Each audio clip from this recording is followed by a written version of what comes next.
Every single phase of private practice has its own unique challenges and its own unique opportunities. Whether you're starting and growing a solo practice, getting a group practice going, whether you're already a group practice boss, or you want to go big and go national with the skills you have, every phase has its challenges. And doing that in community with people and learning from other folks and having that guidance is so, so important. That's why we have a membership community for every phase of practice. Next Level Practice is for solo practitioners to help you get organized, fill up your practice, and get that solo practice rocking. We have small groups, we have accountability partners, we have live events every single week. And also, if in the first 3 months, in the first 90 days, you're not satisfied, we have a 90-day money back guarantee. Next, we have Group Practice Launch. Group Practice Launch is a 6-month program specifically for you to launch a group practice. We have weekly meetings with that as well as guided courses, and you get full access to Next Level Practice. And you're guaranteed to hire someone in the first 6 months, or you get to go through it again for free. Next, we have Group Practice Boss. Group Practice Boss is for people that have group practices and want to continue to grow. All those ups and downs of having a group practice, of changing that mindset, being in community with other people, and getting that support from us. We, with that as well, have weekly meetings, and you get to come to Next Level Practice events as well. So that's 8 meetings a month that you could come to live to get extra help. Also, there's a 90-day money back guarantee. Lastly, we have Audience Building Academy. Audience Building Academy is specifically for people that are ready to level up and go national. Maybe you want to get a traditionally published book, have a podcast, launch some e-products and e-courses and scalable income. Audience Building Academy is specifically for you so that you can level up and go national. We'll walk you through exactly how you go from having a solo or a group practice to going national. We'll help you build your email list, get on podcasts, and really level up. So no matter what your phase is, we have a membership community for you. Over at practiceofthepractice.com/memberships, you can read all about them and sign up. This week and next week are the only weeks that they all are open until 2024. So you're not going to want to miss this. Go in there and decide which membership phase is for you and join today. Again, that's practiceofthepractice.com/memberships.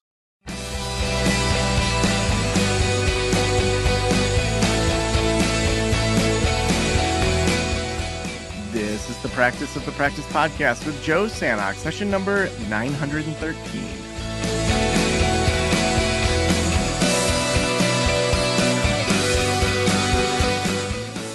I'm Joe Sanok, your host, and welcome to the Practice of the Practice podcast. I am so glad you're here. You may remember, if you've been around for a bit, that I did a book launch a couple years ago. Thursday is the new Friday, so that came out in October of 2021. So almost to the day of this recording, 2 years ago. And so during that launch, I took a few different approaches. I hired a high-end, crazy expensive marketing company that got me out there. They were able to get me on all these really high-end type of media things. I also had a podcast booker that helped me get booked on a bunch of podcasts. And then we also reached out to people from our own list. And in the 2 months before that book launch, I did over 200 podcast interviews. I remember this week in September, it was Thursday because I work Monday through Thursday, wrote the book about how you shouldn't work on Friday. And I remember my throat was just so sore, and it felt like my mouth and throat was like bleeding because I had done so many podcast interviews that week. But the interesting thing about doing 200 podcast interviews in 2 months is that you notice that there's a lot of the same questions when you have a specialty, that people naturally ask the same thing in different areas and dig in. And then when you get those reps in, you can find those little things that kind of make people giggle a little bit or really resonate with people, or maybe they don't land as well. And you say, oh, I don't really need to say that as much. When you get those reps in, and you don't have to do 200, but just getting out there helps you feel more skilled around being a guest on podcasts. And it's really interesting to see how guesting on podcasts is such an amazing way to just grow your business, grow even just the links to your website, all sorts of different areas. And that is why today I have Julie Fry. Julie Fry is the founder of Your Expert Guest, a podcast guest booking agency for service providers and impact-driven leaders that want to speak directly to their ideal client without spending hours on social media. She and her team have booked over 1,500 interviews for their clients and can track hundreds of thousands of dollars of business back to being a podcast guest on top ranked shows. When she's not working with her team of guests and host makers, she loves spending time with her family, kayaking, laughing at SNL sketches, and of course, listening to podcasts. Julie, welcome to the Practice of the Practice podcast. Thank you so much for having me, Joe. And I am very impressed at doing 200 interviews in such a short period of time. I bet your throat was raw. It was. And it was fun because I had talked to a friend of mine, Hal Elrod, who wrote The Miracle Morning, and was like, Hal, like you always do amazing with your book launches. What do you do? And he gave me this tip to when you're on a bunch of podcasts, ask if they'll drop them all within 2 or 3 days of each Mm-hmm. other. And so almost all 200 of those podcasts dropped within a couple days of when my book was launching. So it was just this great like swelling of like, what is this? Thursday's the new Friday? And it just was a really fun way to do it. Such a great tip too, because even though as a guest you don't have a ton of control when they released, if you do have a book launching, there's definitely more. You just have more ability to make that ask, and it helps if it's close to when your book launches, obviously. Yeah, for sure. And I mean, we can talk my side of that strategy, but really you're the expert and we got you here today. So I would love to just dig in a little bit around podcast guesting. So how did you first, like, how'd you get into this work? Yeah, so this was a pandemic baby. I had a business prior to your expert guest. I ran a women's networking organization for 7 years, and it was for women that were moms and entrepreneurs. So we did live events, online events, and an annual conference. So I had sold that business in January of 2020. And one of the things that I did a ton of in that business was connecting people. So I would meet somebody or have a call with a new member, and she'd tell me that she was a sales strategist or a sales coach and trainer, and I would think about, oh, so and so mentioned to me that that's what they were looking for. So I was just always connecting people. It's been in my DNA since I was really young. I've just been a super connector. So as things started to heat up with COVID, we started to see live events shutting down. I have a lot of friends who are speakers, experts, thought leaders, and they were panicking. So I have been a long time podcast listener. And one morning I was out walking my dog, as I do every day, listening to a podcast. And I had one of those like full on light bulb moments where I just thought, oh my gosh, I could combine my love of connecting people with speakers that want to maintain their visibility, and they can do so from their own home. They don't have to go anywhere. They could get on as a podcast guest. And so I started the company in March of 2020. And that was really the impetus, was to help my friends maintain some visibility in their business. And since then, it's grown. We have 3 booking agents that work for us now. So we're still a micro agency, but we really love helping mission driven, heart centered entrepreneurs that want to get their message out into the world. Yeah, well, let's jump into who maybe shouldn't be a podcast guest. Mm-hmm. Like, are there certain goals or certain business models that you're like, Mm-hmm.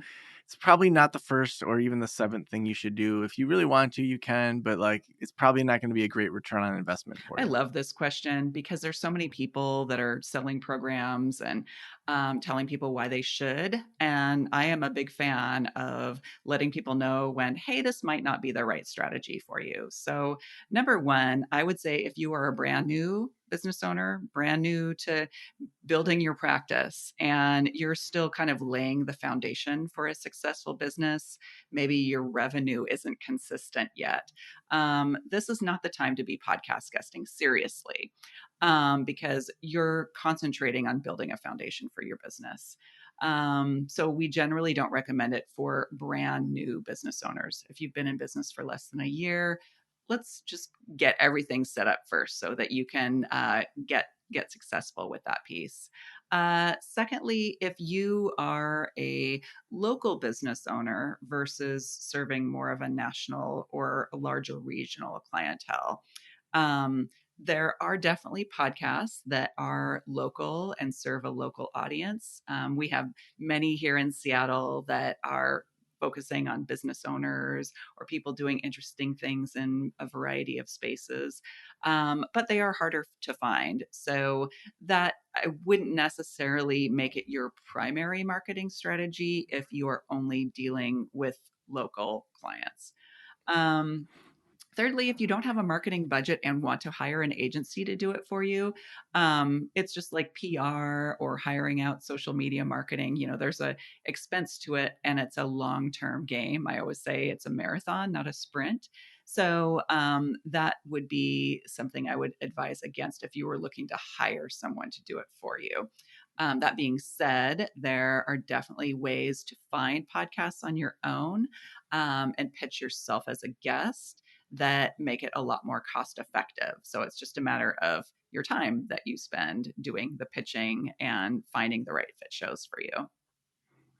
Yeah. So if there's people that really, they're like, I really want to be on a podcast and they're still just like a local counseling practice, any quick tips for them? I know that's not going to be our primary kind of Yeah. audience, but if someone's like, you know what, I have a counseling practice here in Mhm. Traverse City, Michigan, like what should I do to get, maybe more clients online so that I'm, in other parts of Michigan? What would be some quick strategies there?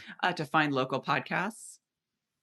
Hmm. Yeah, so I would just Google Google podcasts in, Michigan or podcasts in Lansing. For us, it's podcasts in Seattle. And then you can do a quick deep dive into what sort of podcasts are you finding, and then do the research from there on do they take guests?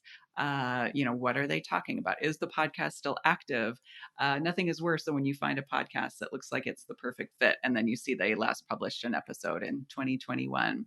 So there's also a tool called Listen Notes, and that's a great place to do research as well because it will pull up episodes with whatever keywords you're searching on as well as podcasts. So it's kind of a two-pronged search approach. So awesome. So let's think about people who maybe want to expand a little bit beyond their work. I'm thinking about, people that are in our audience building academy. They're oftentimes folks that are really highly skilled, Mhm. master's, doctorate level. Maybe they're awesome at kids and trauma or parenting issues or couples work in some way, and they're thinking, I'm not quite ready to start my own Mhm. podcast, but I want to jump into guesting, just kind of see if this is a fit. Maybe they're building a brand because eventually they want to, write a book or do an e-course or do more public speaking. What are some of the steps when they're first getting going of, deciding to start doing podcast guesting, finding the podcast, and then being an awesome guest? Yeah. So, the number one thing that I always tell people when they're thinking about guesting is ask yourself why. Why do I want to be a guest? Is it because you've written a book and you want to get the word out? Because that means a much more aggressive strategy than somebody who's just thinking about it and wants to start exploring, like, how can I get clearer on my thought leadership? Maybe I want to get out there because it might increase the likelihood of getting invited for speaking opportunities. That's a very different approach. So ask yourself why, and determine what is your goal behind podcast guesting. After you've got your why really Mm. dialed in, then you need to figure out what is it that I want to be interviewed about. So, like you mentioned, if you're a therapist that specializes in, let's say, twice exceptional kids and working with parents of them, then you're going to want to look at what are some of the challenges that parents struggle with, and how can working with you as a therapist help them. So, taking the problem that your clients are facing and some possible solutions or strategies that you could share with them. So, that would be step number 2 is start digging into what are the things that you want to talk about that would provide a lot of value to listeners. The other piece is what another way to think about what topics are great for you is to think about what questions and what struggles are you hearing over and over again from people. Those are usually really awesome podcast topics because they keep coming up for a wide variety of people. After you've got your topics, you know your why, then it comes down to, okay, what are the right shows for me to be on? And again, that is going to be typically your ideal clients. Who are your clients? Are they parents of preschoolers? Are they parents of teens? Are they adults? Trauma survivors? Like, is it sexual abuse? There are such a wide variety of podcasts out there for every possible genre. Um, I actually just had a conversation with somebody yesterday who she helps women overcome the shame in midlife as a result of experiencing sexual abuse. So, no matter what it is that you specialize in, there are a multitude of podcasts around those topics. And oftentimes they are, Now, oh, is there a certain number of listens or reviews or episodes that you would recommend that a podcast has before you pitch them? yeah. Like, is there too small of a podcast, or would you say that It, determines like is determined by your It goal? depends. Yeah, it's determined by your goal. Like if you're just getting started and if you're feeling a lot of anxiety about going on podcasts, then I don't think it really matters as far as how small the podcast is. If you're looking to really get out there and reach a larger audience, then looking at Apple Podcasts and looking at how many ratings and reviews they have. Obviously, if it's got 50 reviews or 100 reviews, it's reaching a larger audience. Listen notes, as I mentioned before, is another great tool to determine rough audience size because it provides a global ranking for that show compared to all other podcasts. So if you're looking at a podcast and say the top 5%, it's a larger podcast than one that is not ranked at all. Hmm.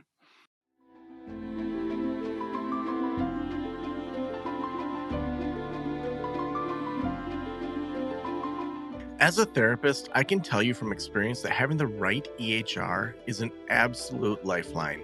I recommend using Therapy Notes. They make billing, scheduling, note taking, telehealth, and e prescribe incredibly easy. Best of all, they offer live telephone support that's available 7 days a week. You don't have to take my word for it. Do your own research and see for yourself. Therapy Notes is the #1 highest rated EHR system available today, with a 4.9 out of 5 stars on trustpilot.com and on Google. All you have to do is click the link below or type promo code Joe on their website over at therapynotes.com and receive a special 2-month trial absolutely free. Again, that's therapynotes.com and use promo code Joe on the website. If you're coming from another EHR, Therapy Notes will also import your demographic data quick and easy at no cost, so you can get started right away. Trust me, don't waste any more of your time and try Therapy Notes. Just use promo code Joe at checkout. Now, when people are preparing to be a good guest, take us through maybe some of the logistic or operational things in regards to like Mm-hmm. lighting and Mm-hmm. sound and that sort of thing. And then, are there digital assets that you recommend, like certain level of Mm-hmm. headshots or a one sheet? And so let's go through some of the logistical things people should have if they really want to, maybe they're not taking it like expert seriously, but they don't want to sound bad. They want to look pretty good. They want to be able to do some quality interviews. Yeah. So you mentioned a one sheet. So that's definitely something that I recommend. It's like a media kit light. It's one sheet, literally, it's called a one sheet, and it has your headshot, your bio, or a little bit more about you, potential interview topics, your social media channels, if you've authored a book or if you have a podcast. So it's just a great way for a podcast host to get a quick snapshot of who you are, what do you speak about, and where else have you been featured. Um, so, along with that, usually podcasters, when they invite you on their show, they are going to ask you for at least one headshot and sometimes two.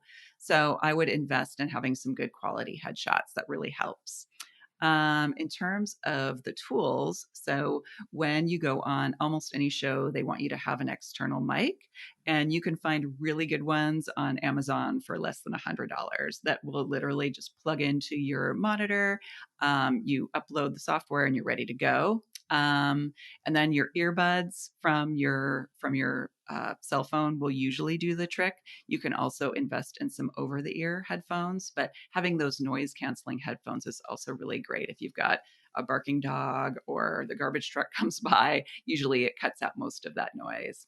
And then lighting, because many interviews are both audio and video, it's good to have some quality lighting that you're not, showing up on the screen in a dark room and, the lighting's off. So investing in a couple of lights or a ring light is a really good thing to have. So I think I feel like that covers most anything of the technical and kind of the tools side of things to be a good guest. Love that. Oh my gosh. So let's dive into my favorite part, and that's kind of stories, techniques, just having a good interview. Let's start with, how do people screw up an interview? So I think the biggest challenge that people have with interviews is they get a little bit too long-winded about whatever it is that they're passionate about, right? When you love what you do, you could talk on and on and on. And so um, recognizing the importance of sound bites and telling short but really relevant stories is key. So that's one way that I see people kind of going off the rails with their interviews. Number two, not having a great way for people to stay connected to you. If you have an interview and it's really engaging, the listener, they want to know, like, how can I find out more about this guest? If you don't have a next step for people to take with you at the end of the interview, whether it's following you on social media, or maybe you have a great resource that you can share with them, like forgetting to do that piece, it's almost like, why bother doing the interview at all? Because you're wasting that opportunity to have people connect with you, stay engaged, be a part of your world. So those are kind of the top two. Another one that I have seen a little bit, but I think we don't see it as much as we could because the hosts that have guests on that are doing like a hard sell on whatever it is that they do, I think a lot of times hosts don't actually air those interviews. But if you're going on to promote your business or your services, provide value, don't sell. Yeah. Oh man, I had forgot about this one guest. I never aired the thing, and she had this story of kind of trauma and overcoming that, and it was, the pitch was great, and she was talking about how she had escaped a cult and all these things, and then healed from it. So she's like telling the story for like 15 minutes and doesn't take a breath, Mm. and she's going on about like packing up the car at night, and like it's like this really almost like a movie. And then she's like, and then I went house by house and said goodbye to people. And I'm like, wait, what? And as we talked, this quote cult was just a very typical conservative Uh, Christian group that was like, I mean, I don't think anyone would actually label it a cult. And it was just like the weirdest framing of this whole story. And it was just one of those, okay. And I rarely give feedback to guests unless there's something that they seem open to, but I knew she was brand new to mhm, guesting and had paid a bunch of money to go to one of these like guesting type mhm. conferences, and they guarantee you guesting things, and she just was new to it. And I'm like, I think you need to revamp your story, because the bottom line story here is that you weren't in a cult.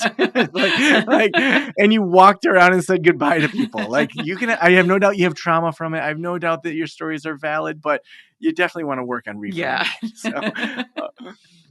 So now, when you think about what guests do that just knock it out of the park, like what what are they doing to prep? What kind of stories do they have in mind? How much do they go with the flow? Like, what are techniques they're doing to get ready for the interview and do a really good interview? Yeah. So before the interview, start with listening to some of the episodes. So if this is a show that either you found and you think it's a fit, but you're not a listener, like listen to the show. That's number one because you want to get a sense of the host's energy. Joe, you're really high energy, and so I want to keep my energy up with you. Whereas if I was talking to somebody that was really laid back and a slow talker, I'd probably dial my energy back down to meet them. So get to know the host, learn about them, go to their website, see what they do, what kind of services do they offer, what sort of business are they in, who are their clients. When you are getting ready to record the interview. So you're on with the host, they haven't hit record yet. Ask them, like, what are some of the challenges that your people are seeing? What would be helpful for them? Maybe even clarify who their audience is if you aren't sure. So prepare in terms of asking questions and just getting really clear on what they need. Let's see what else. Make sure you have your mic. Go to the bathroom before your interview. Drink some water so your vocal cords are warmed up. When you're having the interview, remember to tell stories because that is what people remember. It's how they engage with you. It's how they connect with you. So share stories that might be relevant to the listeners. Um, and then when you're wrapping up the interview, definitely have a way to stay connected. I mentioned that before, but I always give a few different ways. I'm on LinkedIn. That's where I hang out. So I always give LinkedIn. I have a free resource, a free gift that can really help the audience. I'll share that. And then I'll also share my website. So I have those three things. Those are the things I always mention on every interview.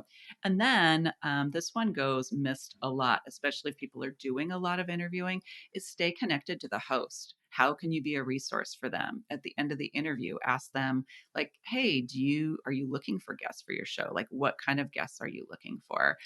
Check in with them, like, a couple times a year. Just reach out to see how things are going, because this, in my opinion, is one of the most effective forms of networking, because you're getting a lot of time with this one person and they're learning about you, you're learning about them, and you can really take that a lot further, which is one of many things I love about podcasting.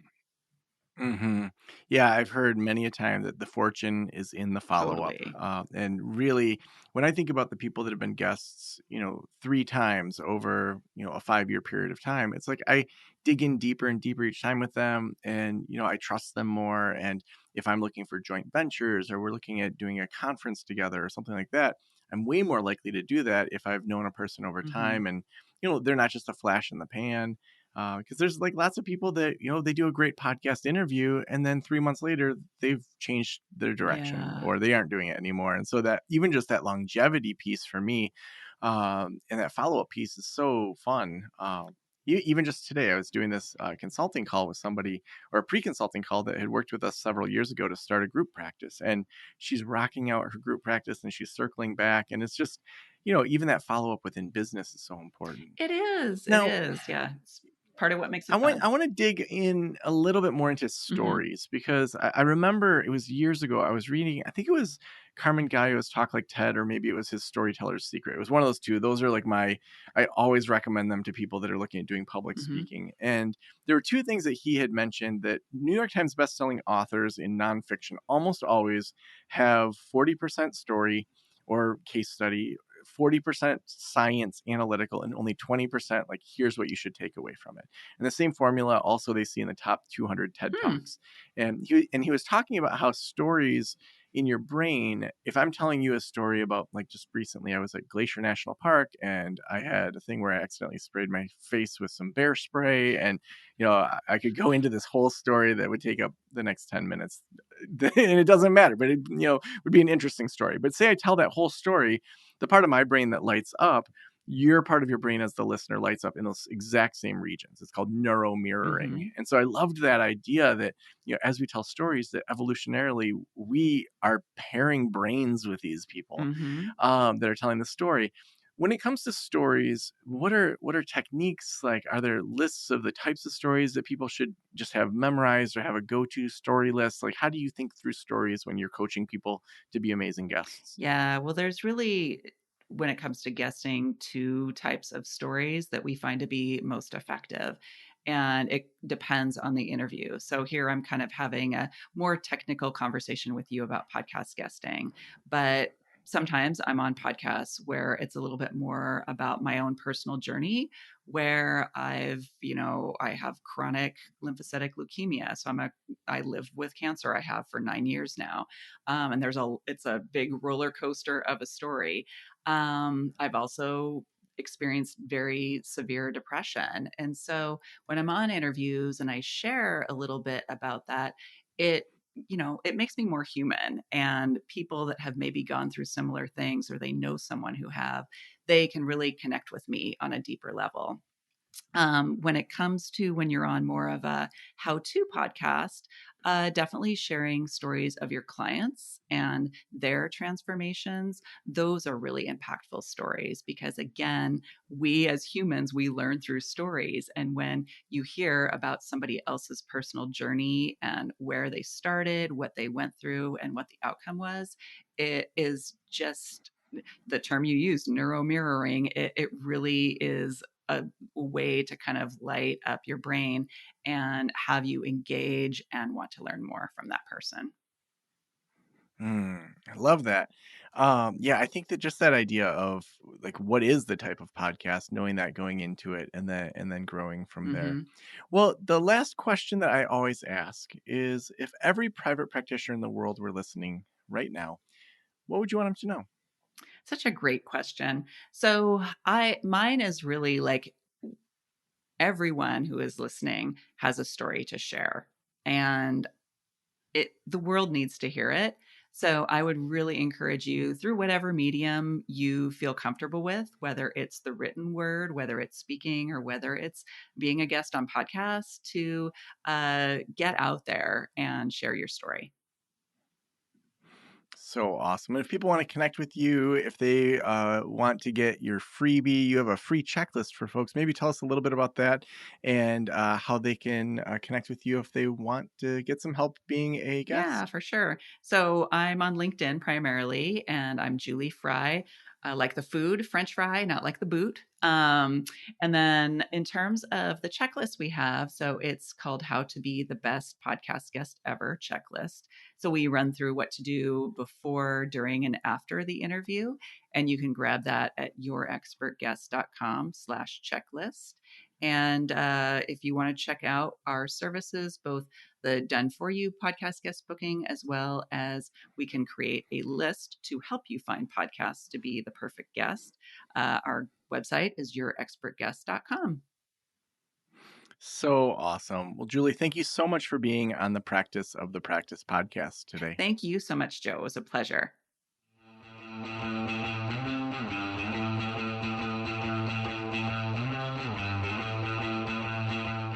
All this talk about podcasting, you may be thinking, yeah, I want a guest. I'm going to work with Julie. I'm going to start doing that. But you might also be thinking to yourself, I kind of want to start a podcast.